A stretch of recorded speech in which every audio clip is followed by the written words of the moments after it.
चलो अपन शुरुआत करते हैं। आज अपन प्राचीन भारत का दूसरा पार्ट।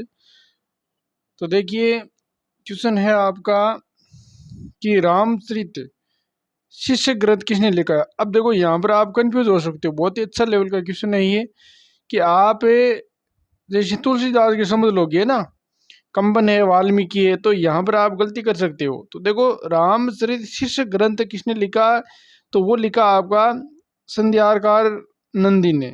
संध्या कर नंदी ने लिखा था। अब यहाँ पर ये आता ना कि राम चरित मानस आ जाता, ठीक है ना, तब यहाँ तुलसीदास होता।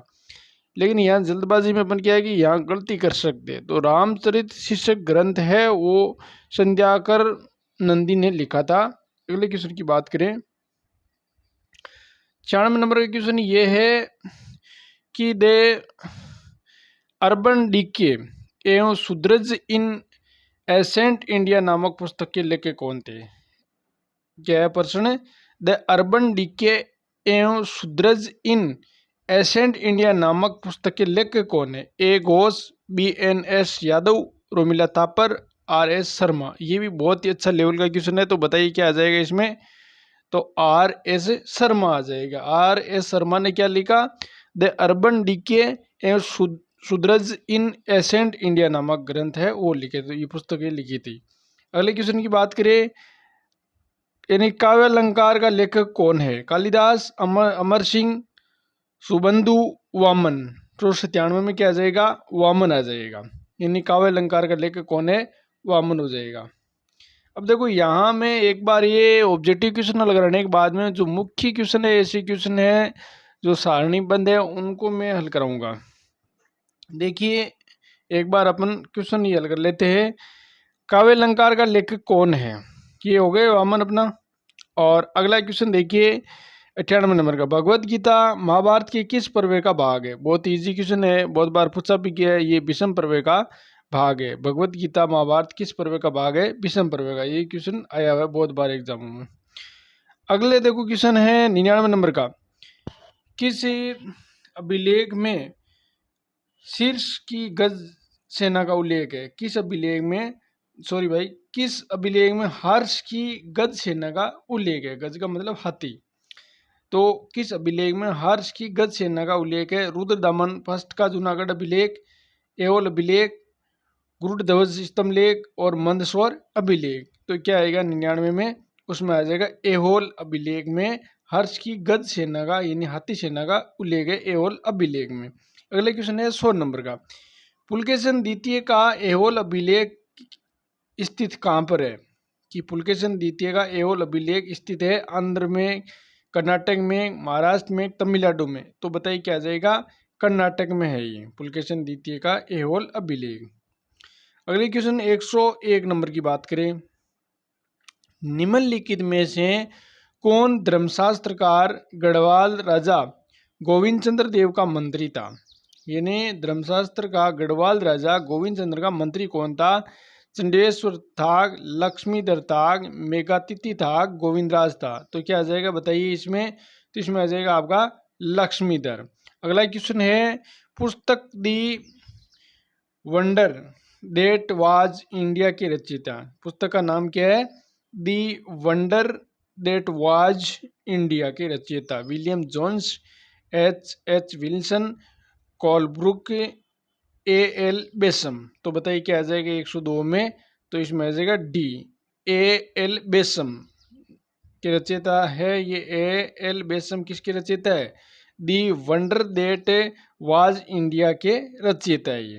अगले क्वेश्चन की बात करें, 103 नंबर का क्वेश्चन देखिए, गोविंद चंद्र गढ़वाल के मंत्री लक्ष्मीधर के किस ग्रंथ की रचना की थी। नवशासचरित का, रामचरित का, करते कल्पतरु का, कादम्बरी का। तो बताइए क्या आ जाएगा 103 में, तो इसमें आ जाएगा करते कल्पतरु का। ठीक है ना, गोविंद चंद्र गढ़वाल के मंत्री था लक्ष्मीधर, उसने ग्रंथ की रचना की थी करते कल्पतरु। अगले क्वेश्चन की बात करें 104 नंबर का, मजरूल ए जहाब का लेखक कौन है। मजरूल जाब का लेखक कौन है? अल मसूदी, अल बरूनी, अल उतबी, इबन होकल। तो क्या आ जाएगा इसमें बताइए 104 में? तो इसमें उत्तर आ जाएगा अल मसूदी आ जाएगा इसमें। किसका, इसका लेखक कौन है? अल मसूदी। किसका? मजरूल जहाब का लेखक। अगले क्वेश्चन 105 नंबर की अपन बात करें। देखो अपन और भी इसके बाद में अच्छे लेवल के लेकर के आएंगे, सारणीबद्ध रूप से जो ऐसे क्वेश्चन पक्का आता ही है वो बाद में करेंगे अपन। एक बार देखो, चक्रधारी विष्णु की आकृति उत्कीर्ण है। क्वेश्चन 105 नंबर का है, चक्रधारी विष्णु की आकृति उत्कीर्ण है चंद्रगुप्त द्वितीय के सिक्कों पर, हर्ष के सिक्कों पर, कनिष्क फर्स्ट के सिक्कों पर, स्कंदगुप्त के सिक्कों पर। तो बताइए 105 में क्या आ जाएगा, सोच के बताइए। तो इसमें आ जाएगा ए, चंद्रगुप्त द्वितीय के सिक्कों पर। चक्रधारी विष्णु की आकृति चंद्रगुप्त द्वितीय के सिक्कों पर मिलेगी आपको, ठीक है।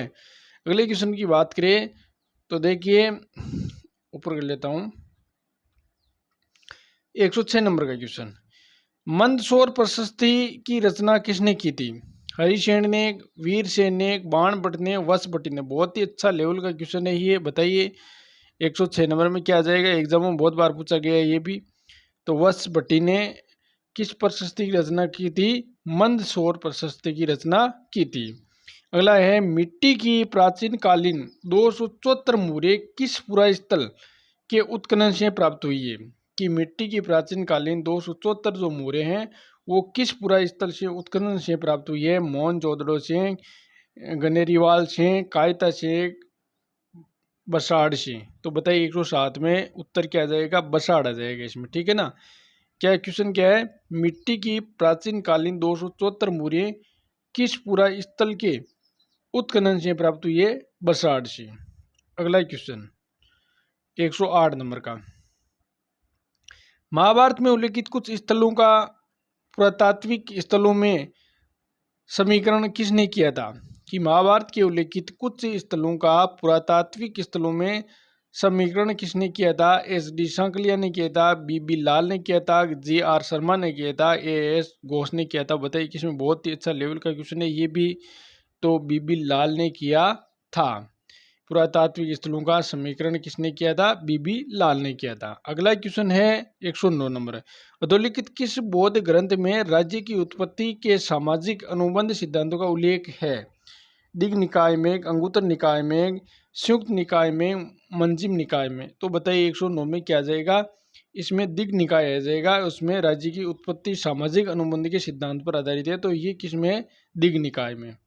अगला क्वेश्चन देखो 110 नंबर का, हरिभद्र सूरी की सम्रादित्य कथा का संबंध किस संप्रदाय से है? ब्राह्मण, बौद्ध, जैन, आजीविक। तो हरिभद्र सूरी की सम्रादित्य कथा है किसकी? हरिभद्र सूरी की। तो किस संप्रदाय से संबंधित है ये आपको बताना। कई बार ये सम्रादित्य भी आपको पूछा जाता है, हरिभद्र सूरी से संबंधित है ये कथा और किस संप्रदाय से पूछा है तो वो आपको बताना है। तो 110 में क्या जाएगा? जैन आ जाएगा। अगला क्वेश्चन देखो, बात करें अपने 111 नंबर का क्वेश्चन। देखो दोस्तों, अपने क्या करते हैं कि यहाँ आपका टाइम बिल्कुल भी खराब नहीं करेंगे जैसे अन्य यूट्यूब पर होता है। तो इस तरह यहाँ बिल्कुल भी नहीं, और न भी यहाँ पर कोई ज़्यादा प्रचार प्रसार करना है। पढ़ने वाले विद्यार्थी है वो अपना आप यहाँ पर जुड़ जाएंगे। निम्नलिखित में से कौन सा ग्रंथ लैटिन भाषा में लिखा गया है?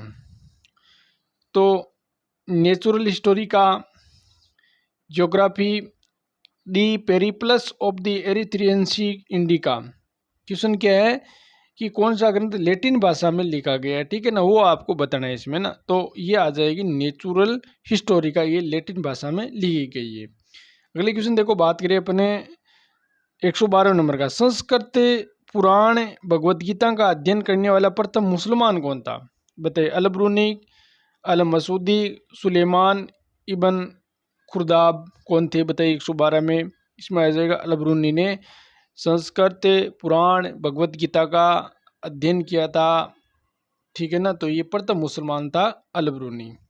अगले क्वेश्चन की बात करें 113 नंबर का, युआन च्यांग यानी हेनसांग ने कितने अशोक स्तंभों का उल्लेख किया? यानी युआन चांग यानी हेनसांग है जो हर्षवर्धन के समय आया था ये हेनसांग। तो कितने अशोक स्तंभों, ठीक यानी अशोक स्तंभों का उल्लेख किया था? 6, 15, 10, 8। तो बताइए 113 में क्या उत्तर आ जाएगा? इसमें 15 आ जाएगा, ठीक है ना। 113 में उत्तर क्या हो जाएगा? 15। अब देखो आगे क्वेश्चन की बात करें तो देखो ये हो गया ना 114 नंबर का क्वेश्चन। थोड़ा सा अपने यहाँ कर लेते हैं। देखो दोस्तों, अगला क्वेश्चन है आपका है ये 114 नंबर का क्वेश्चन कि दक्षिणी भारत के किस राजवंश का ये दावा था कि उसके पूर्वजों ने अयोध्या पर शासन किया? दक्षिणी भारत के किस राजवंश का ये दावा था कि उसके पूर्वजों ने अयोध्या पर शासन किया था? चोल, वेंगी के चालुक्य, पल्लव, कल्याणी के चालुक्य। तो बताइए क्या आ जाएगा 114 में उत्तर? तो इसमें आ जाएगा कल्याणी के चालुक्य। प्रश्न क्या था कि दक्षिणी भारत के किस राजवंश का ये दावा था कि उसके पूर्वजों ने अयोध्या पर शासन किया था? ये बात है कल्याणी के चालुक्य की। अगला क्वेश्चन देखो 115 नंबर का क्वेश्चन कि किस चीनी यात्री ने गुप्त रूप से भारत की यात्रा की थी? गुप्त रूप से, देखो ये शब्द आ रहा है ना, गुप्त रूप से भारत की यात्रा। फायान ने, एनसांग ने, इत्सिंगी ने, तसी किंग चेंग ने गुप्त रूप से किसने की थी? ये आपको बताना है इसमें। वैसे देखो सभी ने की थी, है ना।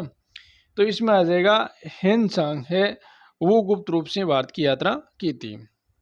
अगला क्वेश्चन है वीर निर्वाण युग किससे संबंधित है? क्या नाम है? वीर निर्वाण युग किससे संबंधित है? जैन धर्म से, बौद्ध धर्म से, शैव संप्रदाय से, आजीविक संप्रदाय से। बताइए किससे संबंधित है? 116 में उत्तर क्या जाएगा?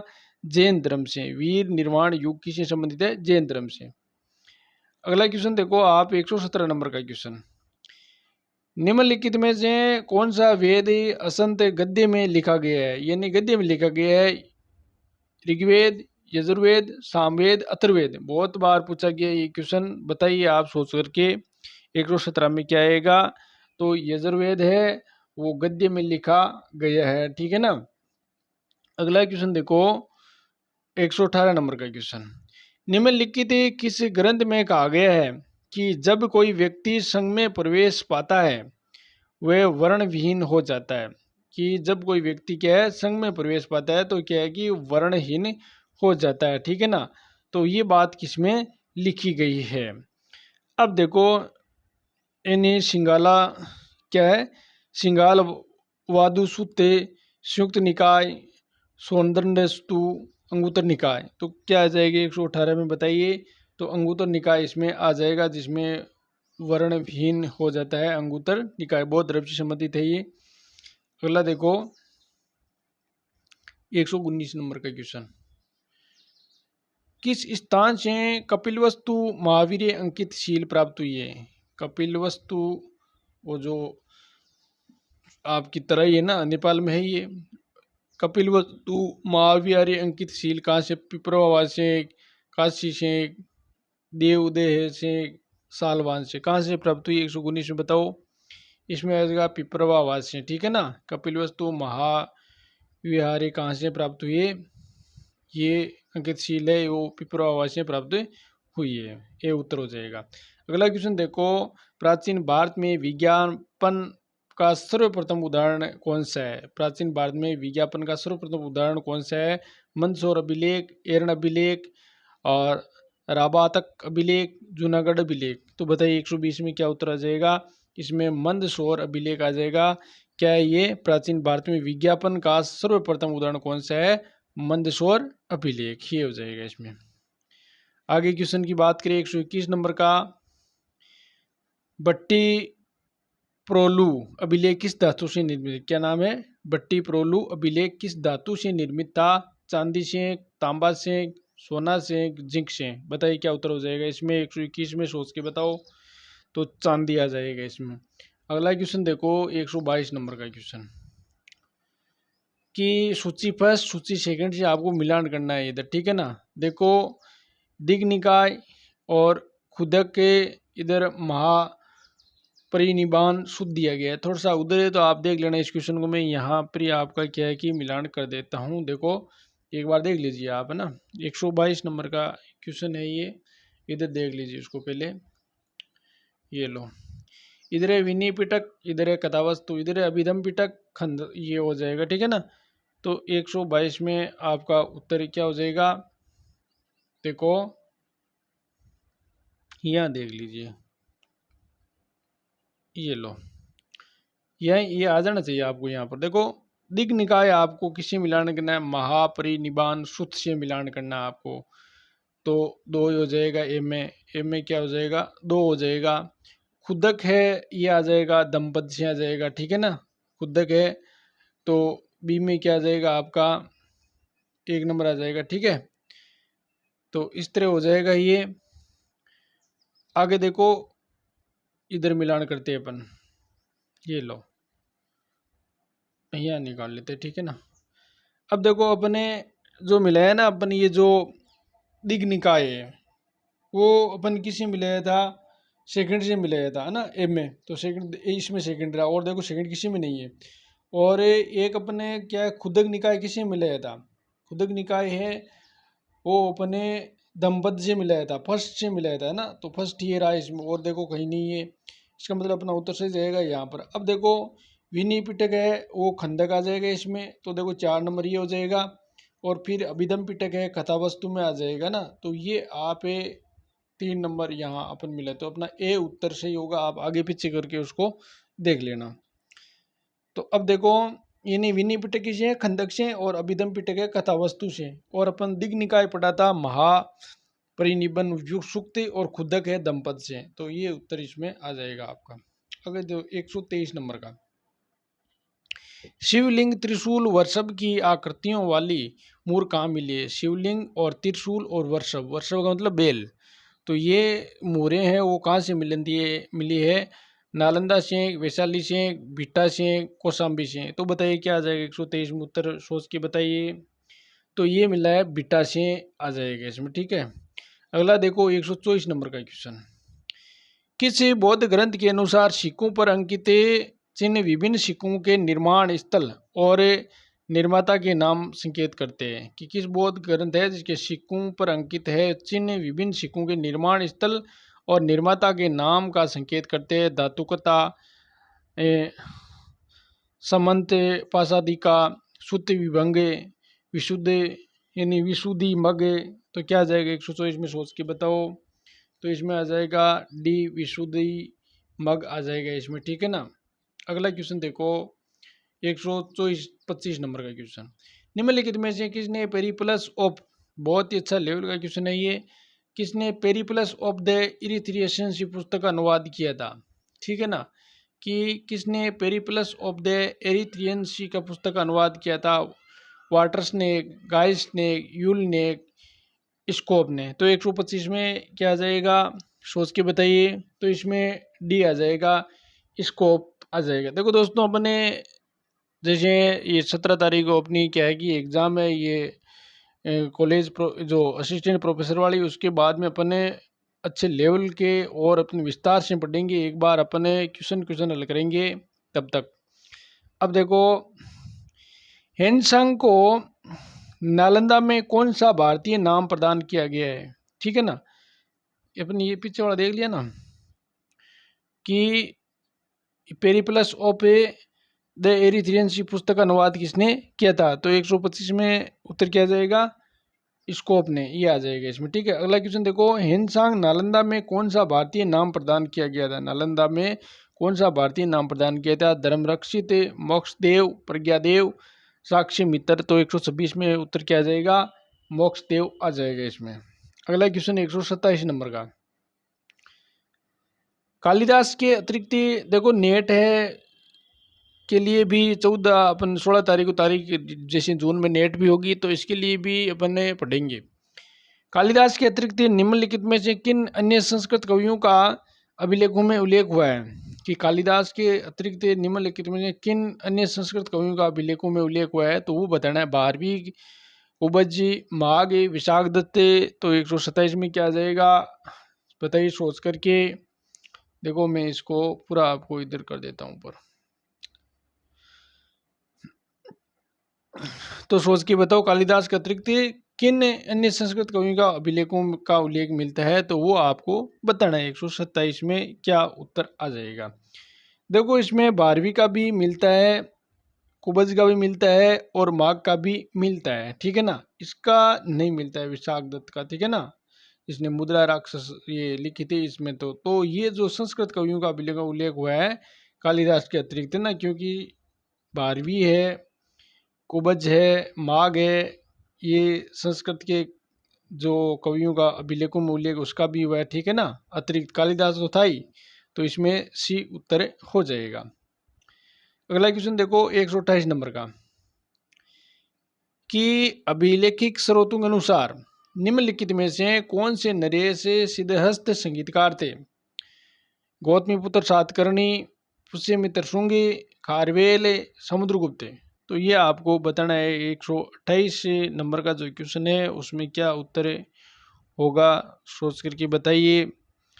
इसमें देखो आगे भी थोड़ा सा दे रखा है आपको ना, देखो मैं यहाँ आपको कर देता हूँ, 128 नंबर का है ना, कूट है वो बताना है आपको ना, तो एक बार उसको पुनः आपको देखना है कि अभिलेखों के स्रोतों के अनुसार निम्नलिखित में से कौन से नरेश सिद्धहस्त संगीतकार थे? तो कौन कौन से उसमें संगीतकार है वो थे आपको इसमें बताने हैं, तो सोचिए कौन कौन से थे। तो इसमें आपको जो ये क्वेश्चन है उसमें आपको बताना है कि कौन कौन से।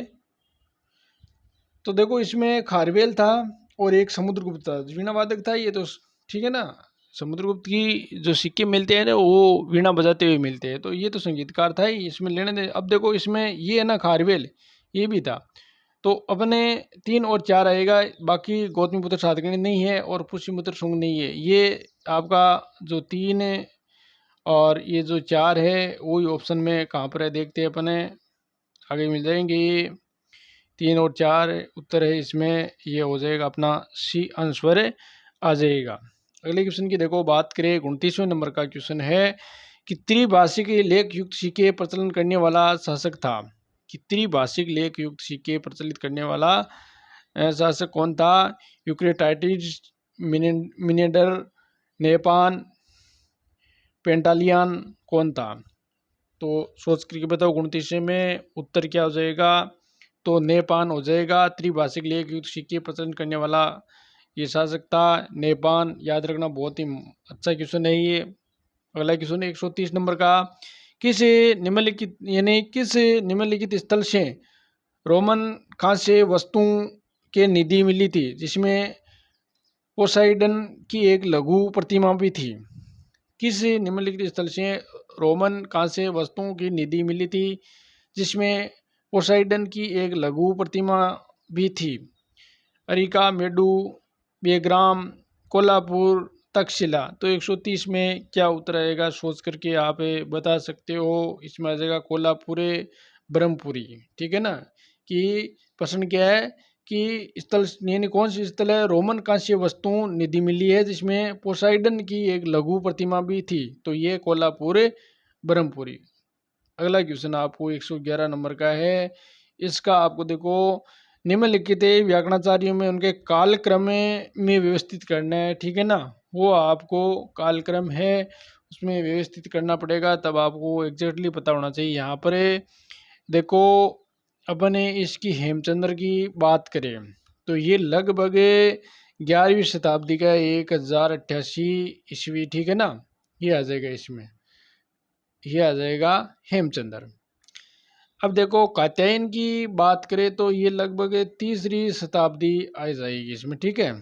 इसमें कई जगह दूसरी भी हो गई, तीसरी आप याद रखना यहाँ पर, ठीक है। कई जगह चौथी भी यहाँ हो सकती है, तीसरी चौथी दोनों आप यहाँ पर मान्य है। अब देखो पंतजलि की बात करें तो ये आप बताओ, ये आ जाएगा आपका 2री शताब्दी, ठीक है ना, ये आपकी 2री शताब्दी। ये देखो एक ध्यान रखना, ये जो आ रहा है ना ईसा पूर्व में है ना, ईसा पूर्व आप समझे ना, और ये भी जो है आपकी जो ईसा पूर्व भी है ये, ठीक है ना, ये आप ध्यान रखना है यहाँ पर। अब देखो यासक की बात करें तो ये लगभग 7वीं से 5वीं शताब्दी, ठीक है ना, एग्जैक्टली यहाँ पर पता नहीं है ना। तो यहाँ आप 7वीं से 5वीं आपको लिखी मिल सकती है यासक की, और कौन सा बच गया इसमें। अब यहाँ पर आप क्रमबद्ध कर सकते हो कि पहली कौन सी शताब्दी आएगी इसमें। तो सबसे पहले देखो यासक है, ये जो है ना ईसा पूर्व है भाई, ये ध्यान रखना, ये थोड़ा सा कंफ्यूज मत हो जाना। अरे ओले ये क्या हो गया, ये क्या आ गया, ये क्या चला गया, देखो थोड़ा सा भाई यहाँ अपन का ये हिल गया था, इसकी वजह से हो गया ये ना। देखो हेमचंद्र की बात करें तो ये 11वीं ये ईस्वी है यहाँ पर ही ना, ये ध्यान रखना। हेमचंद्र है 1088 ईस्वी है ना, दोबारा लिख देता हूँ मैं यहाँ थोड़ा सा आपको। और कात्यायन की बात करें तो ये कात्यायन है वो आपका 3री शताब्दी आ जाएगा, ठीक है ना। ये भी ईसा पूर्व में रहेगा, समझ गए। और पंतजलि है आपका कौन सी शताब्दी है, 2री, ये भी ईसा पूर्व में है ना। और यासक की बात करें तो ये 7वीं से 5वीं आ जाएगा, 7वीं से 5वीं, ये ईसा पूर्व में है, ये ध्यान रखना। अब यहाँ पर क्रमबंद आपको कालक्रम करना है। देखो यासक आ रहा है सबसे पहले ना, तो 4 नंबर किसमें देखिए, पहले में ए में आ जाएगा ये कौन सा, 131वां नंबर का क्वेश्चन है ना ये, देखिए आपका जो 4 नंबर देखो इसमें आ रहा है, क्योंकि ईसा पूर्व में जो ईस्वी के देखो, एक में ईस्वी और ईसा पूर्व का क्या है कि ईस्वी सन है, ये तो आपको पता ही है कि कब शुरुआत हुई थी। जैसे अपने इसकी बात करें कि ईस्वी सन है वो ग्रीगोरियन कैलेंडर के अनुसार चलती है। ये सनों के बारे में एक वीडियो लेके आऊँगा, मैं आपको पूरा बताऊँगा यहाँ पर, ठीक है ना। तो यहाँ ईसा पूर्व है तो पहले ये आएगी 7वीं 5वीं शताब्दी, यासक आ जाएगा इसमें सबसे पहले 4 नंबर पर आ जाएगा, ठीक है। इसके बाद में देखो कौन सा आता है, ये जो 3री शताब्दी वाला आता है कात्यायन, ठीक है ना। अब 3री शताब्दी में 2 नंबर आ जाएगा, इसमें 2 ही है, 4 2 ही। अब इसके बाद में आप सोचो कि 2री शताब्दी वाला आएगा कौन सा, पंतजलि, तो ये 3 नंबर देखो इसमें रहा, 3 नंबर। फिर देखो हेमचंद्र है ईस्वी है, तो हेमचंद्र वाला 1 नंबर ये रहा, तो 4 2 3 1 इसमें उत्तर हो जाएगा। यहाँ पर आप कहोगे नहीं ये तो 2री शताब्दी पहले आनी चाहिए, लेकिन यहाँ पर ईसा पूर्व है। तो ईसा पूर्व में जैसे आप वैदिक सभ्यता ये पढ़ते हो ना कि भाई वैदिक सभ्यता का जो काल है, अपन बात करते हैं कि अलग अलग जो लेखक अनुसार अपन पढ़ते हैं, जैसे एनसीईआरटी में अपन भाई 1700 ईसा पूर्व में 2600 ईसा पूर्व पढ़ते हैं, है ना। इस तरह अलग अलग क्या है कि ईसा पूर्व है, तो ईसा पूर्व में वो जो समय है, जैसे भाई 5000 ईसा पूर्व है या 7000 ईसा पूर्व है, तो वो काफ़ी दूर जाएगा। और जो ईस्वी के नज़दीक होगा वो अपने ईस्वी के नज़दीक होगा, ठीक है ना। तो इसमें आप यहाँ समझ सकते हो, ये उत्तर इसमें आ जाएगा। अब देखो वैसे मैं सनू पर आपको एक अलग से वीडियो लेकर के आऊँगा, वो पूरी बताऊँगा। इसमें निम्नलिखित में से कौन सा अश्व शास्त्र के एक आचार्य के रूप में विख्यात है, अश्विन, पालक, पालकापे, सालीहोत्र। तो 132 में उत्तर क्या आ जाएगा, इसमें सालीहोत्र आ जाएगा, डी उत्तर हो जाएगा। अगला क्वेश्चन है, सातवाहनों को आंध्र भृत्य के कर भी संबोधित किया गया था, मनुस्मृति में, महाभाष्य में, मर्चकटिकम में, पुराणों में। तो 133 में क्या आ जाएगा, पुराणों में आंध्र भरत के कर भी संबोधित करते थे किसको, सातवाहनों को, और ये है पुराणों में आ जाएगा उत्तर। अगला क्वेश्चन 134 नंबर का, कुमारगुप्त प्रथम के मंदसौर लेख में 2 मालव संवत तिथियां हैं, ठीक है ना। कि कुमारगुप्त के मंदसौर जो अभी जो लेख है उसमें 2 मालव संवत है, एक तो देखो 493, एक 529 का उल्लेख है, तो उसका समकक्ष वर्ष कौन सा है। अब देखो यहाँ पर ईस्वी है, ठीक है ना। ये जितने भी ईस्वी है, आपको ईसा पूर्व है, जो विक्रम संवत है, ये सारे संवतों पर एक वीडियो बनाऊंगा मैं, ठीक है ना।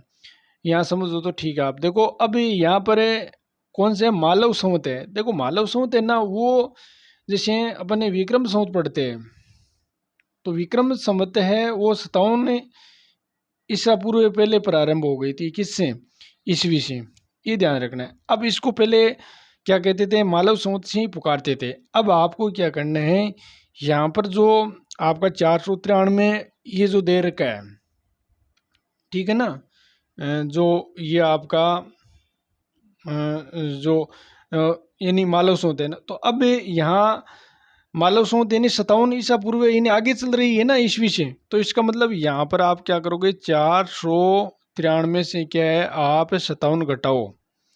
तो देखो 7 में 13 में से 7 गए, लेरे बच के 6, और यहाँ पर एक आध के 6 गए, 9 में से तो क्या है 3, और 436, ठीक है ना। 436 ये जो अपना आ रहा है ईस्वी, ठीक है ना, क्या आ रहा है 436 ईस्वी। तो ये ईस्वी में पूछा है तो 436 देखो ये रहा, बी में रहा है ना।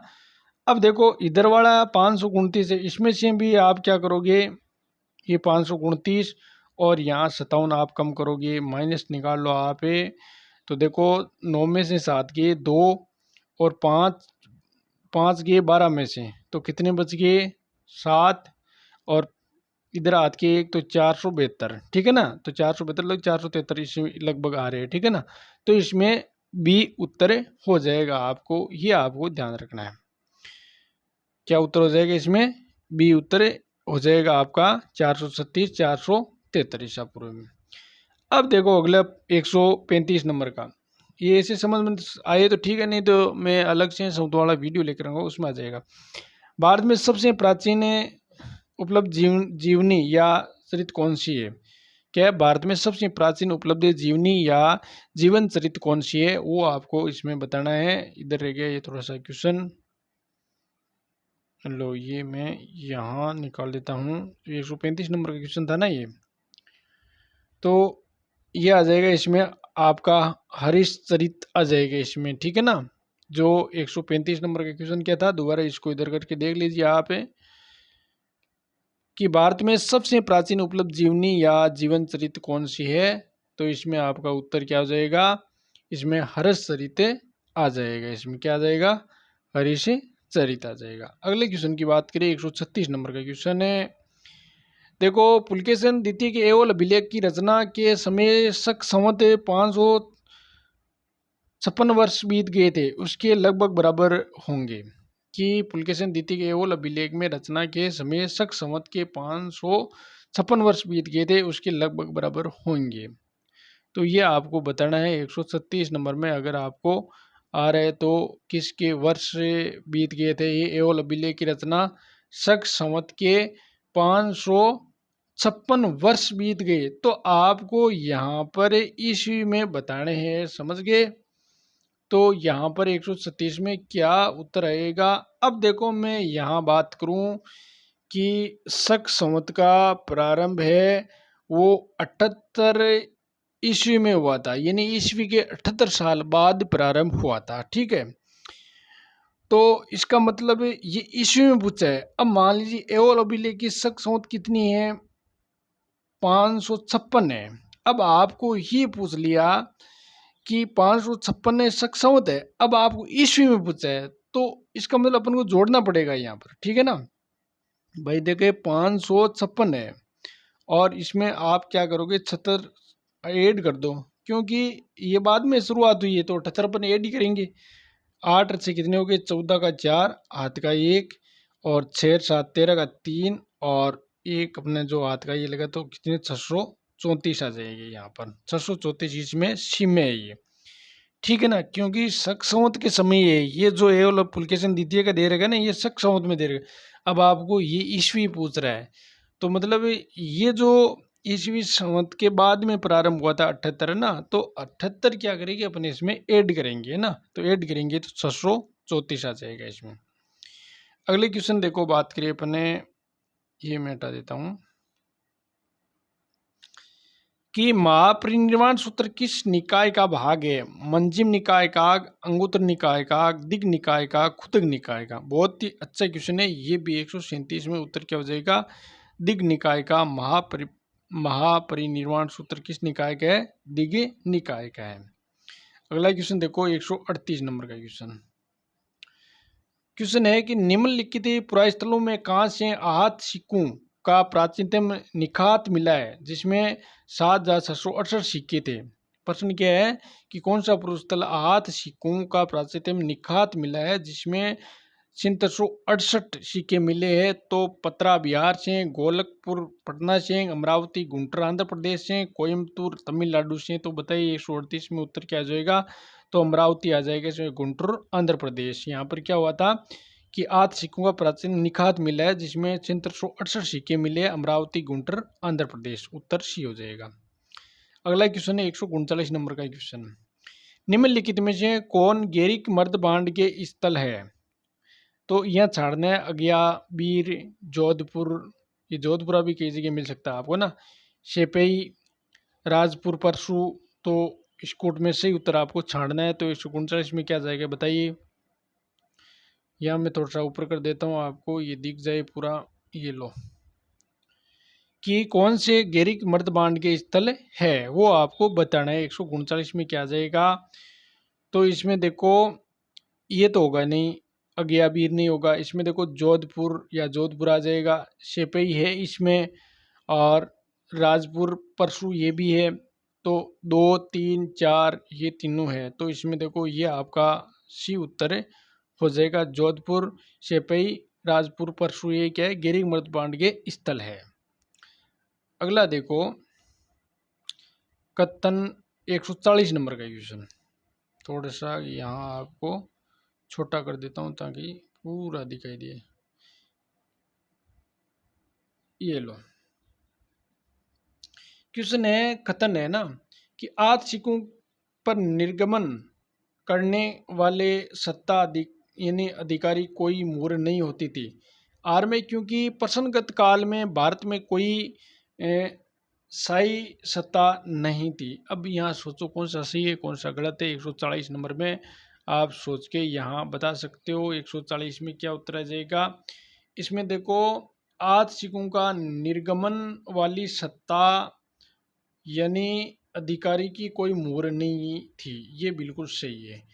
अगला है आर, क्योंकि प्रश्नगत काल में भारत में कोई सत्ता नहीं थी, ये बिल्कुल ही गलत है आर इसमें, ठीक है ना। तो ए सही है, आर क्या है गलत है, तो ए उत्तर हो जाएगा इसका। अब देखो आगे की अपन बात करें तो देखिए यहाँ मैं निकाल देता हूँ 141 नंबर का क्वेश्चन। ये लो अगला क्वेश्चन है, निम्नलिखित में से किन अभिलेखों में आत्म मुद्राओं का संदर्भ मिलता है, ठीक है ना।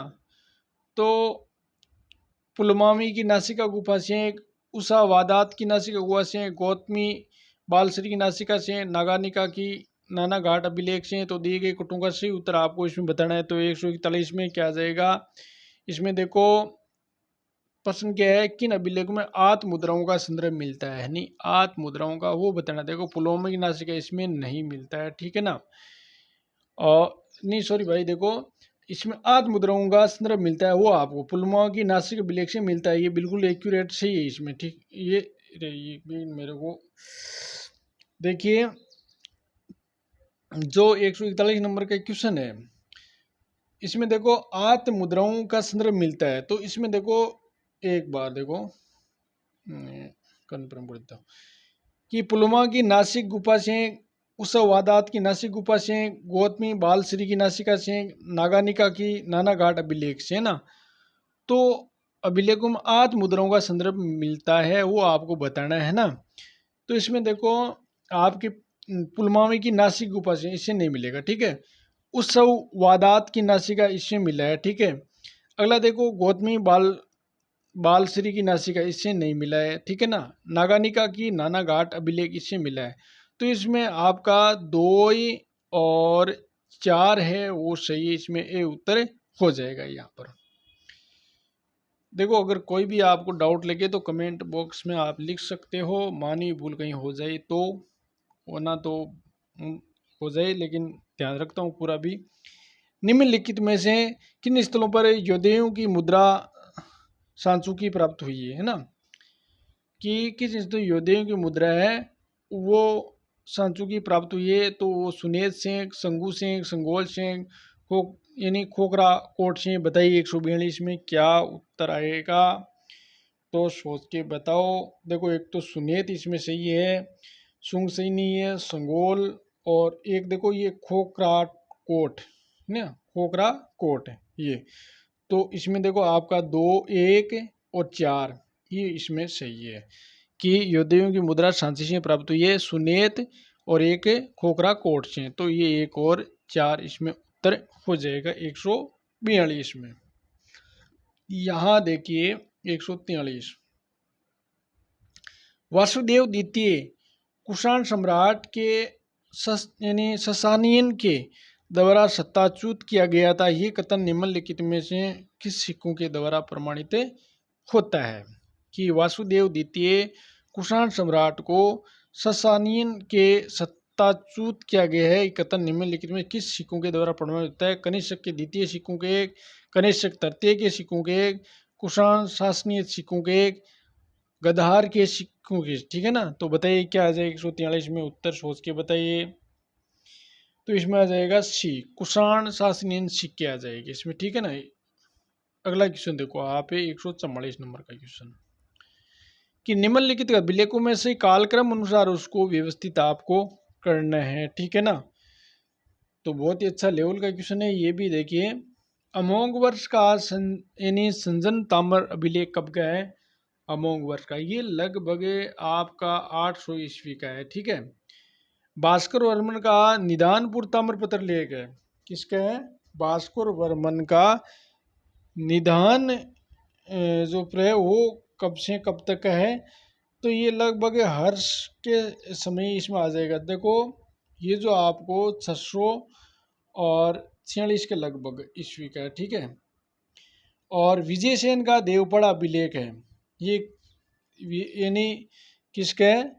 विजय यानी विजय सेन देवपड़ा अभिलेख है, वो कब तक है? ये 1150 ईस्वी का, यानी 1151 से 50 तक अपन मास, ये जो है ना ईस्वी 1151 से ले लो आप। ठीक है ना, 1151 आ जाएगी इसमें। ठीक है। अब जयमान विग्रहराज जो चौहान शासक था वीरराज द्वितीय का हर्ष पाषाण अभिलेख ये कब गए हैं? ये आप बताओ। ये लगभग आएगा इसमें आपका 900 और अपन इसको कह सकते हैं 56 के आसपास था ये। ठीक है ना। अब इसको आप आराम से कर सकते हो, लगभग कालक्रम के अनुसार व्यवस्थित करो, पहला कौन सा आएगा? तो 144 नंबर में सोच के बताओ क्या आ जाएगा। इतना मैंने यहाँ लिख दिया। अब देखो यहाँ पर पहले सन कौन सी आ रही है? देखो ये भास्कर वर्मन का निदानपुर अभिलेख 646 ये आ रहा है ना, ये लगभग। तो 2 नंबर इसमें देखो आ रहा है ना, 2 इसमें भी है। अब आपको इसके बाद में कौन सी सन आ रही है नज़दीक में? ठीक है ना, इसके बाद में ये जो आ रहा है ना आपका चौथा नंबर वाला आ रहा है। देखो ये चामा नवीरा द्वितीय हर्ष का पाषाण अभिलेख, ये देखो 956 ईस्वी का है। ठीक है ना, तो ये आ जाएगा 4 नंबर। 2 4 तो और देखो 2 4 कहीं नहीं है ना, इसी में है केवल आपके बी में, तो बी इसमें उतर आएगा। ठीक है ना। और अगर इसके बाद में देखो क्या आ जाएगा आपका इसमें 144 में। देखो दोस्तों अपन क्या कर लिया, अपन को सही कर रहे हैं ना अपन। अरे सॉरी भाई, देखो अपन यहाँ सन के अनुसार क्या लिखा है अपना ना, मेरे को यहाँ थोड़ी सी दिक्कत हो रही है ना। देखो दिखाई नहीं दे रहा है थोड़ा सा ना। देखो ये जो क्वेश्चन है अपने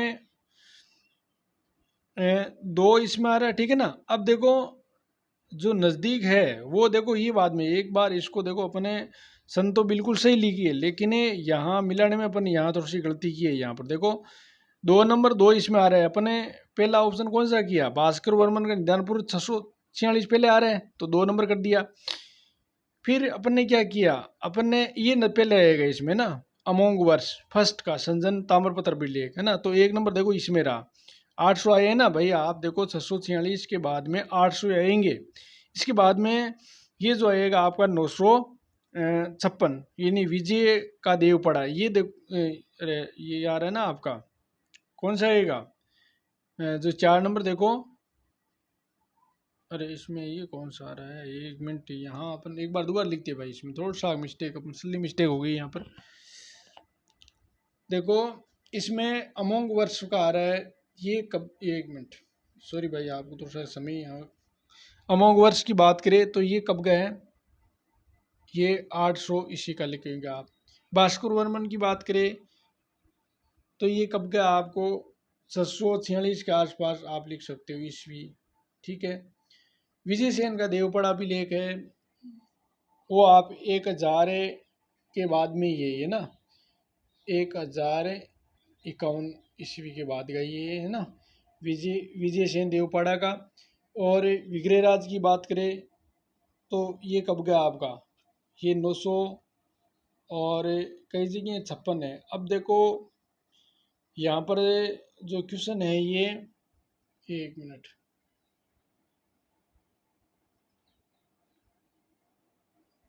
अरे ये क्या हो रहा है, तो देखिए आप, अरे ये और वापस गलत हो गया ये देखो दोस्तों ये हो रहा क्या है। देखो अमोंग वर्ष का संजीन अभिलेख है, वो अपन बात करें कब गए हैं, ये 800 ईस्वी का है, ठीक है। भास्कर वर्मन निधानपुर का है, वो कब गया है, ये 600 आपका 46 आ जाएगा ईस्वी, ठीक है। अब देखो विजय सेन देवपड़ा अभिलेख है, वो कब गए हैं, ये 1051 ईस्वी का है। अब है चयमान वीरादित्य का हर्ष पाषाण अभिलेख है, वो कब का है, ये 956 का है। देखो अपन तारीख बिल्कुल सही लिख रही है, ये कब का है, 956 का है। अब यहाँ सही लिख रहे थे अपन, यहाँ थोड़ा सा मिस्टेक कर रहे थे। देखो पहले ये आएगा आपका कौन सा, 2 नंबर, तो 2 नंबर देखो ये रहा।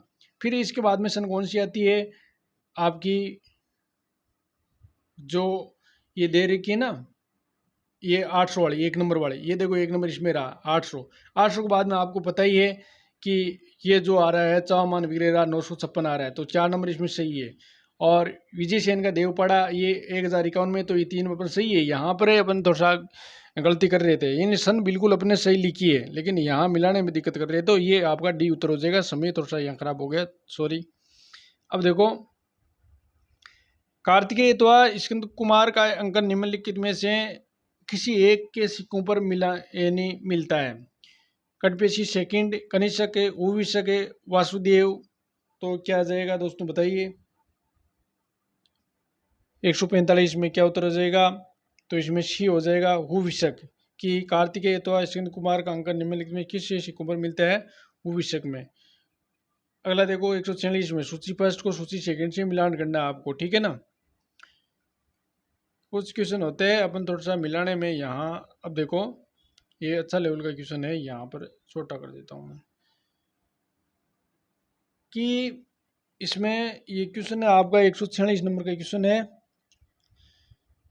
तो देखिए इसमें क्या आ जाएगा, इसमें देखो आप अप्रति यानी अप्रति की मुद्राएं, वो आप किसी मिलाओगे, कुमारगुप्त फर्स्ट से मिलाओगे, ठीक है। फिर कृष्ण बलराम मुद्राएं, वो आप अगाथोक्लिस से मिलाओगे, किससे, अगाथा यानी अगाथोक्लिस से, 1 नंबर से। फिर देखो आप ये जो है आदिवरा मुद्राएं, ये आप मीर भोज से मिलाओगे। आदिवरा मुद्राएं किसकी है, मीर भोज से संबंधित है। और अगला है आपका बेल प्रकार की मुद्राएं, जो लास्ट में बचा है आपका स्कंदे गुप्त है। अब आप आसानी से यहाँ मिला लो कि किस में है, अप्रति की मुद्राएं हैं वो कुमार गुप्त फर्स्ट हैं, तो आपका 3 नंबर है। 3 नंबर देखो इसमें भी है, 3 नंबर इसमें भी है। अब देखो कृष्ण बलराम मुद्राएं हैं, वो किसे मिलाई, एक से, तो एक देखो इसमें, और एक देखो कहीं नहीं मिलेगा आपको, तो इसका मतलब ये अपना उत्तर हो जाएगा सी। अब देखो सी किससे मिला, आदिवरा मुद्राएं जो अपन किससे मिलाई है, ठीक है ना। तो आदिवराई मुद्राएं अपन मिलाई है मीर भोज से, तो देखो 4 नंबर इसमें रहा। बेल प्रकार की मुद्राएं किससे मिलाई, स्कंदगुप्त से, तो 2 नंबर ये रहा, तो अपना सी उत्तर हो जाएगा। 147 नंबर का देखो, कुछ क्वेश्चन आपके नेट जीआरएफ असिस्टेंट प्रोफेसर उनके लिए ये क्वेश्चन है, बाकी नॉर्मल एग्जाम में ऐसे क्वेश्चन नहीं आते। निम्नलिखित में से किन सिक्कों पर कार्तिकेय और कृतिका की आकृति मिलती है, कुमारगुप्त के सिक्कों से, ओदुम्बरू के सिक्कों से, योद्धयों के सिक्कों से, अर्जुनायन के सिक्कों से। तो 147 में उत्तर क्या हो जाएगा, योद्धेय के सिक्कों से क्या मिलता है, कार्तिकेय और कृतिका की आकृतियां मिलती है योद्धेय सिक्कों से, सी उत्तर हो जाएगा। अगले क्वेश्चन की बात करें 148 नंबर का, कि सूचियों को मिलान करना है आपको, ये ऊपर कर देता हूँ तो आपको दिखे सही ढंग से, ये लो। अब अपन मिला सकते हैं यहाँ से, जो ये क्वेश्चन है आपका कौन सा है, 148 नंबर का है ये, ठीक है ना। तो इसमें देखो आपको शांगाली कॉपर प्लेट, ये आपको इससे मिलानी है गोविंद चतुर्थ, स्वर्ण वर्ष ने गोविंद चतुर्थ इसमें। और अगला देखो पाटन कॉपर प्लेट, ये आ जाएगा गोविंद तृतीय से। संजन कॉपर प्लेट है, ये किसी है संबंधित है अमोंग वर्ष से। और चिंचिन, ये क्या है चिंचनी कॉपर प्लेट है, ये किससे संबंधित है जो अपने लास्ट में ये जो बच्चा है ना आपका कृष्ण तृतीय से। तो देखो सांगली कॉपर प्लेट है गोविंद चतुर्थ से है, पाटनी कॉपर प्लेट आपको गोविंद तृतीय से है, संजनी कॉपर प्लेट है अमोंग वर्ष से प्रथम से है, और चिंचनी कॉपर प्लेट है ये कृष्ण तृतीय से। अब अपने पहला ए से कौन सा 4 नंबर मिला है, ये 4 नंबर इसमें रहा। अब देखो 4 इसमें भी है, ठीक है ना। और अगला देखो अपने पाटन कॉपर प्लेट 2 1 नंबर से मिला था, 1 नंबर देखो इसमें भी है, और देखो 1 नंबर कहीं नहीं है, इसका मतलब अपना उत्तर ये हो जाएगा इसमें। देखो फिर संजन कॉपर प्लेट 2 नंबर से मिला है, 2 नंबर ये रहा अमोंग वर्ष प्रथम से। फिर देखो चिंचनी कॉपर प्लेट अपन 3 नंबर से मिला है कृष्ण तृतीय से, तो ये अपना उत्तर ए हो जाएगा इस तरह। बहुत ही अच्छा लेवल का क्वेश्चन है ये भी। 149 नंबर की क्वेश्चन की बात करें, निम्नलिखित में से किसमें भारत में शून्य का प्राचीनतम संदर्भ प्राप्त होता है, ठीक है ना। शून्य का आदित्य सेन के अफसूट अभिलेख से, मीर बोझ के गवाली अभिषेक से, गौतम पुत्र सातकर्णी का नाशक अभिलेख से, खारवेल का हाथीकुंपा अभिलेख से। 149 में उत्तर क्या हो जाएगा सोच के बताइए। तो इसमें उत्तर हो जाएगा मीर भोज का ग्वालियर अभिलेख आ जाएगा इसमें, कि किस भारत में शून्य का प्राचीन संदर्भ मिलता है, मीर भोज का ग्वालियर अभिलेख से, तो बी उत्तर हो जाएगा। अब देखो अगले क्वेश्चन की 150 नंबर की बात करिए अपन। अरे ये क्या हो गया, देखो 150 नंबर है ना ये लो यहाँ कर देता हूँ, 2 साथ में कर लेंगे अपन। कि निम्नलिखित अभिलेखों में से किस पर शक संवत या कली संवत दोनों में तिथि अंकित है। तो ऐसा कौन सा अभिलेख है जिसमें शक संवत का उल्लेख भी है और कली संवत का दोनों का उल्लेख है। तो जूनागढ़ अभिलेख, इलाहाबाद अभिलेख, एवल अभिलेख, बेसनगर गुरुड़ अभिलेख। तो बताइए 150 में उत्तर क्या आ जाएगा। तो इसमें आ जाएगा एहोल अभिलेख में है शक संवत और कली संवत दोनों तिथियों का अंकित है, इसमें आ जाएगा आपका एहोल अभिलेख। अगला क्वेश्चन है महाभारत युद्ध के लिए यानी 3101 ईसा पूर्व तिथि का उल्लेख निम्न में से किस अभिलेख में हुआ है। 3101 तिथि का अब बताइए हर्षवर्धन का बांसखेड़ा ताम्रपत्र लेख में, पुलकेतन द्वितीय का एवल अभिलेख में, स्कंद गुप्त का जूनागढ़ अभिलेख में, ईशान वर्मन का हर्रार अभिलेख में। तो बताइए इसमें क्या जाएगा। 151 में सोच के बताओ। तो इसमें आएगा पुलकेतन द्वितीय का एवल अभिलेख में कि एक यानी 3101 ईस्वी पूर्व तिथि का उल्लेख इस अभिलेख में मिलता है महाभारतीय युद्ध के लिए, ठीक है। किसमें पुलकेतन सेकंड का एवल अभिलेख में उत्तर बी हो जाएगा। अगले क्वेश्चन देखो 152 नंबर का क्वेश्चन। सबसे पहले निम्नलिखित में से किस स्थल पर उत्तरी कर्षण मार्जित मर्द भांड प्राप्त हुई है, NBPW प्राप्त हुई है। भीट यानी भीर टीला, तक्षशिला, हस्तिनापुर, कौशाम्बी, राजघाट। तो 152 में उत्तर क्या जाएगा सोच के बताओ। इसमें आएगा भीर टीला तक्षशिला, ठीक है ना। वर्तमान में तक्षशिला कहाँ पर है ये आपको बताना है। अब देखो यानी किस स्थल पर उत्तरी कर्षण मार्जिन मर्द भांड प्राप्त हुई है, भीर टीला तक्षशिला, ठीक है ना। तो ये इसमें ए उत्तर हो जाएगा। अब देखो अगले क्वेश्चन की बात करें 153 नंबर का क्वेश्चन। इंडो ग्रीक बैक्ट्रियन सिक्कों से इंडो ग्रीक राजवंश की जानकारी मिलती है। कितने राजाओं के नाम का रेशियो गठन केवल सिक्कों के अध्ययन से होता है, 38, 36, 34, 40। तो क्या आ जाएगा 153 में सोच के बताओ उत्तर क्या हो जाएगा। इसमें 34 आ जाएगा, ठीक है। बैक्ट्रियन सिक्कों के इंडो ग्रीक राजवंश की जानकारी मिलती है, कितने राजाओं का नाम का रेशियो उत्कटन केवल उन्हीं सिक्कों मिलता है, किसमें जो ये 34 आ जाएगा इसमें, ठीक है। अगला क्वेश्चन देखो 154 नंबर का क्वेश्चन। यहाँ निम्नलिखित इन पश्चिमी चालुक्य राजाओं में से किसने स्वर्ण आज सिक्के चलाए थे। सोने के सिक्के किसने चलाए पश्चिमी चालुक्य राजाओं में से। त्रिभुवनमल, सोमेश्वर द्वितीय, जय सिंह द्वितीय, सोमेश्वर प्रथम। तो 154 में उत्तर में क्या जाएगा बताइए। तो इसमें देखो ये त्रिभुवन नहीं था, सोमेश्वर द्वितीय नहीं था, इसमें देखो जय सिंह द्वितीय था और एक है आपका सोमेश्वर प्रथम, ये दोनों था। तो 3 और 4 इसमें सही आ जाएंगे। अगले क्वेश्चन की बात करें 155 नंबर का, निम्नलिखित में से किस या किन रानियों ने सिक्के चलाए थे। ऐसी रानियां थी जिसने क्या है कि सिक्के चलाए थे, उसके नाम बताना है 155 में। दोस्तों क्या उत्तर आ जाएगा, इसमें आपको बताना है कि किन रानियों ने सिक्के चलाए थे। देखो इसमें ये जो आपका अपन बात करें तो कुबेर का तो थी नहीं थी, दीदा ने चलाए थे, ये बिल्कुल सही है, दीदा वाला, दीदा ने चलाए थे सिक्के। इधर देखो बात करें सोमल देवी की तो इसने भी चलाए थे और सुगंधा देवी ने चलाए थे, यानी अपन दीदा ने भी चलाए थे। दीदा 2 नंबर पर थी ना, दीदा कौन सी थी, दीदा ये। तो 2 3 सुगंधी देवी, ये तीनों पहला ऑप्शन नहीं था इसमें, ठीक है ना। पहला कौन सा था, कुबेर नागा, ठीक है ना, वो नहीं थी। बाकी इसमें डी उत्तर हो जाएगा, 2 3 4 ये उत्तर हो जाएगा इसमें, ठीक है। अगला क्वेश्चन है आपका, बहुत ही अच्छा क्वेश्चन है, किन यूनानी शासकों ने अपने मुद्रा लेखों के लिए ब्राह्मी लिपि का प्रयोग किया है ना। ब्राह्मी है, रोस्टी है। तो यहाँ पर देखो ज़्यादा व्याख्या नहीं करेंगे, किन यूनानी शासकों ने मुद्रा लेखों पर ब्राह्मी लिपि का प्रयोग किया। एंटिया एंटियाकाइडेटस, डेमेट्रियस, अगाथोक्लीज, पेंटालियन। तो कौन सा होगा 156 में, सोच के बताइए।